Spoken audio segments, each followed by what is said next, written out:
Good evening, everybody. My name is Shannon, and today I will be discussing my own personal educational philosophy, how I apply it in my classroom, and then furthermore, I will be going over Holmes' um, theory and how that can be applied to a specific scenario within my classroom. Um, yeah, I hope you enjoy the video.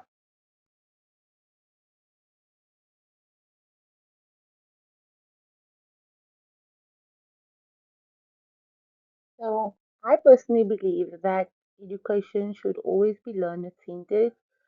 We should foster a love for learning by recognizing and we should nurture the unique strengths, challenges, and the potential of each child.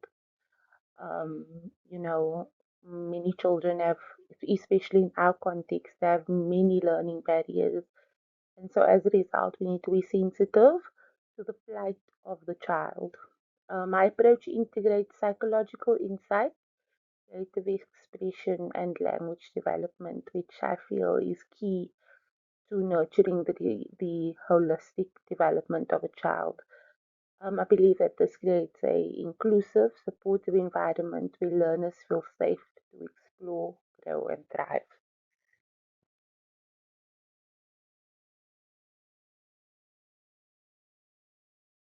I believe that education should be holistic.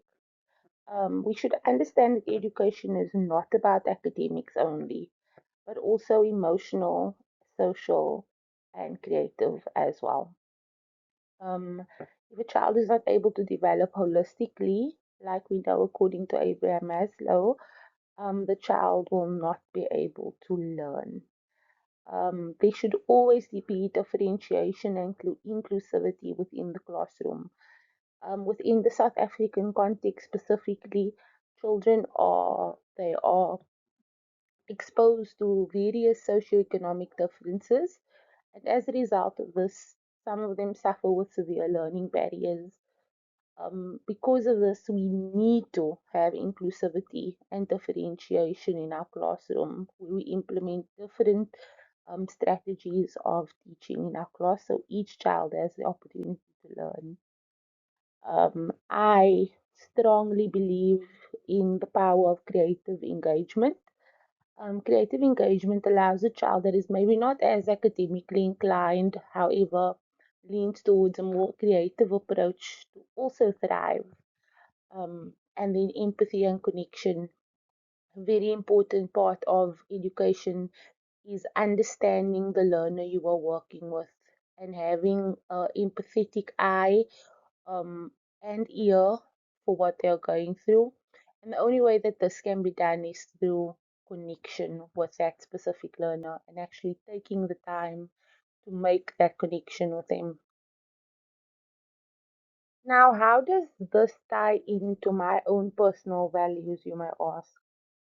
Um, I am a firm believer in individual growth, and a learner centered approach assists the learner to think for themselves.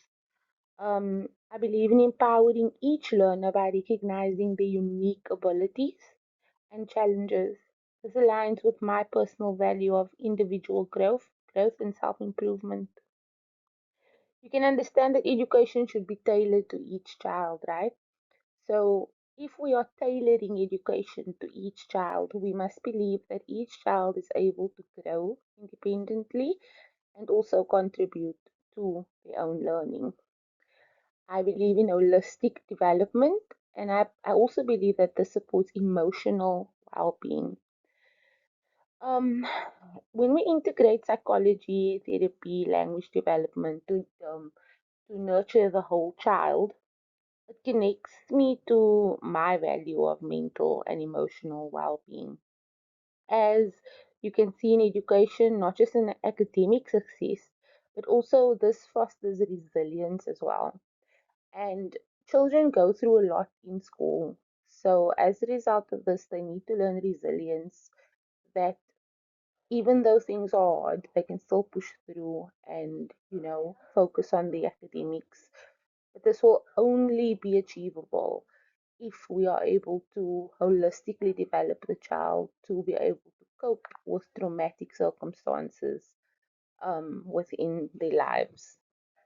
Inevitably, things will happen, but it is how they deal with it. And um, if we can nurture a holistic child, then this will be achievable.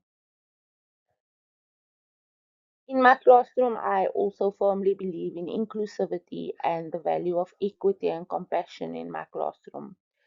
I prioritize differentiation and inclusivity and always ensure that learners, especially those from marginalized backgrounds, have access to quality education.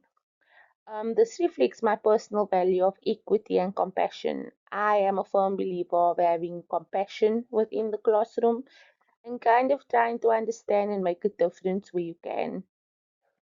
As we work to break down educational barriers and create a safe space, this will nurture a good learning environment.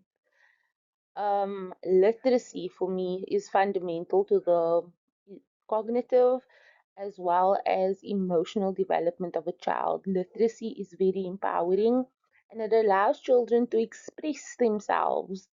It empowers them to express themselves in a way that many other things are not able to do.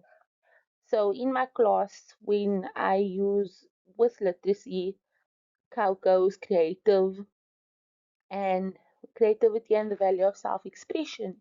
If a child is able to express themselves well verbally, they're able to be creative in the way they express themselves. And this can be done through drama, it can be done through art, through movement, and it highlights the importance of creativity within our classrooms.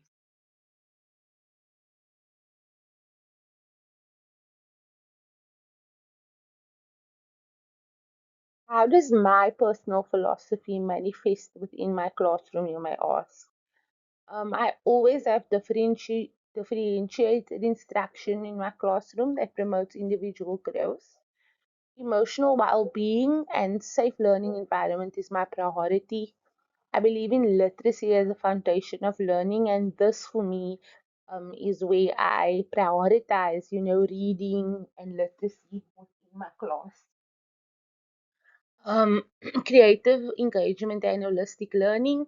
I don't just believe a child is has to sit in a desk with a teacher speaking at them. I believe in creative engagement where they are able to create their own lessons as well.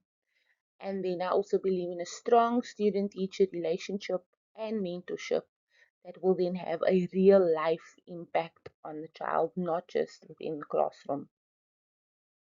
Looking back at my lesson with historical geography, where we spoke about the Group Areas Act um, in my in my journal, and how people were displaced, and we could view this from the topographic view of a map.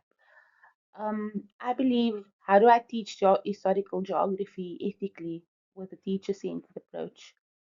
I think that when we are speaking to a child, it's always important that we maintain objectivity and accuracy. We shouldn't have our own emotions involved at all. We should foster respect and sensitivity, in this instance, for all racial groups and the plight that they've been through, and then also people that have been displaced. I must balance authority with engagement. So the child is not going to speak over me, but instead I'm going to direct the conversation, although I would like the learners to be engaged. Ethical handling of maps and data, meaning that I will ethically handle all information, not imposing my own beliefs onto the children, allowing them to come to their own conclusion, and then assess fairly and encourage critical thinking. Now, how do I teach geography ethically with a learner centered approach?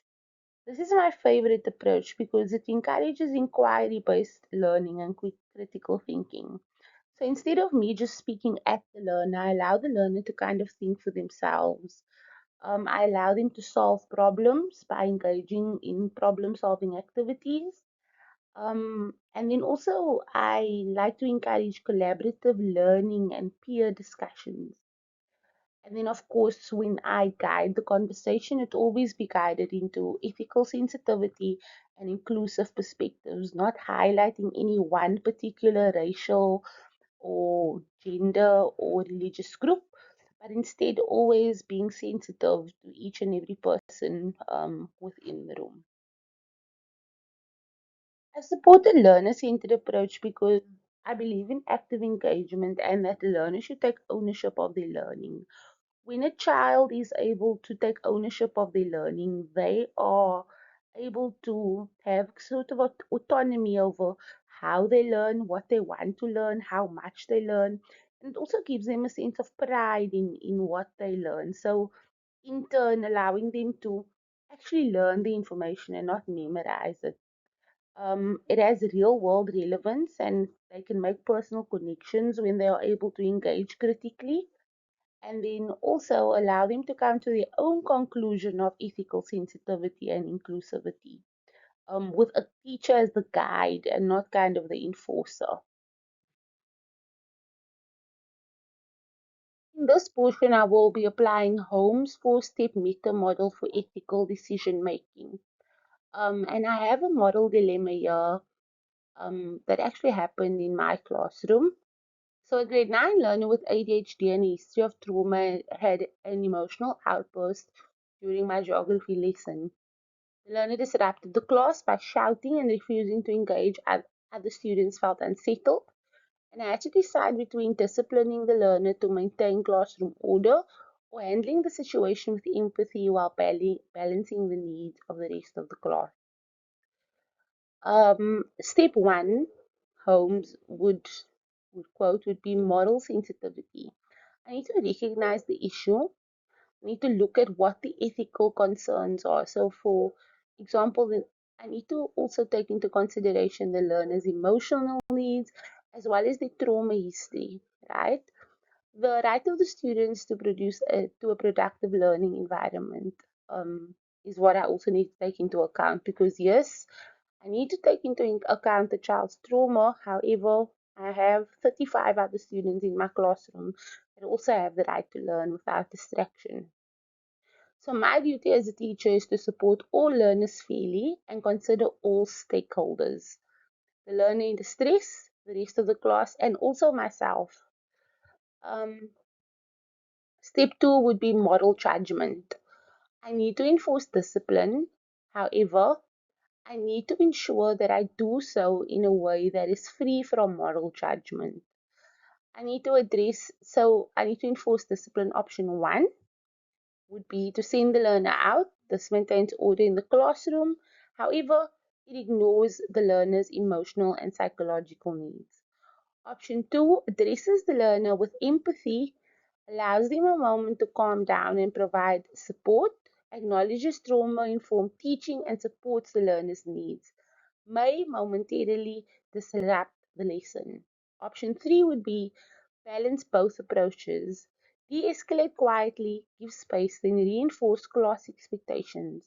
Supports both the learner and the class without compromising either. So now I need to choose the best action. I would choose option three. I would balance the discipline with emotional support. The ethical reasoning in that is that I uphold fairness within my classroom and all learners' needs are met. I would demonstrate and be an example to my learners by displaying compassion and responsibility, and this aligns with ethical teaching practices as well as trauma informed education. How do I enforce the strategy? I calmly acknowledge learners' emotions without reinforcing disruption. I'll use de escalation techniques by speaking softly to the learner, redirect attention to learning to ensure ensuring the student is stable, and then follow up privately so that I don't embarrass the learner to discuss alternative coping mechanisms. And then, of course, I would communicate with any parents or stakeholders involved with regards to if the child needs any necessary support. In conclusion, ethical decision making in education is essential in fostering an environment of integrity, responsibility, and moral development. By utilizing structured models like Holmes' four-step meta model for ethical decision making, me as an educator and administrators can approach complex and ethical dilemmas with clarity and purpose. This model encourages individuals to first recognize the ethical nature of the issue and then gather all relevant facts and evaluate possible options. With with um with information at hand like this, like Holmes' meta model, we have a guideline on how to approach ethical dilemmas, and we don't have to shoot in the dark anymore. So in conclusion, Holmes acts as a guide for us to approach ethical dilemmas within our classroom. Each very much, and I hope that you have a wonderful day. Good night.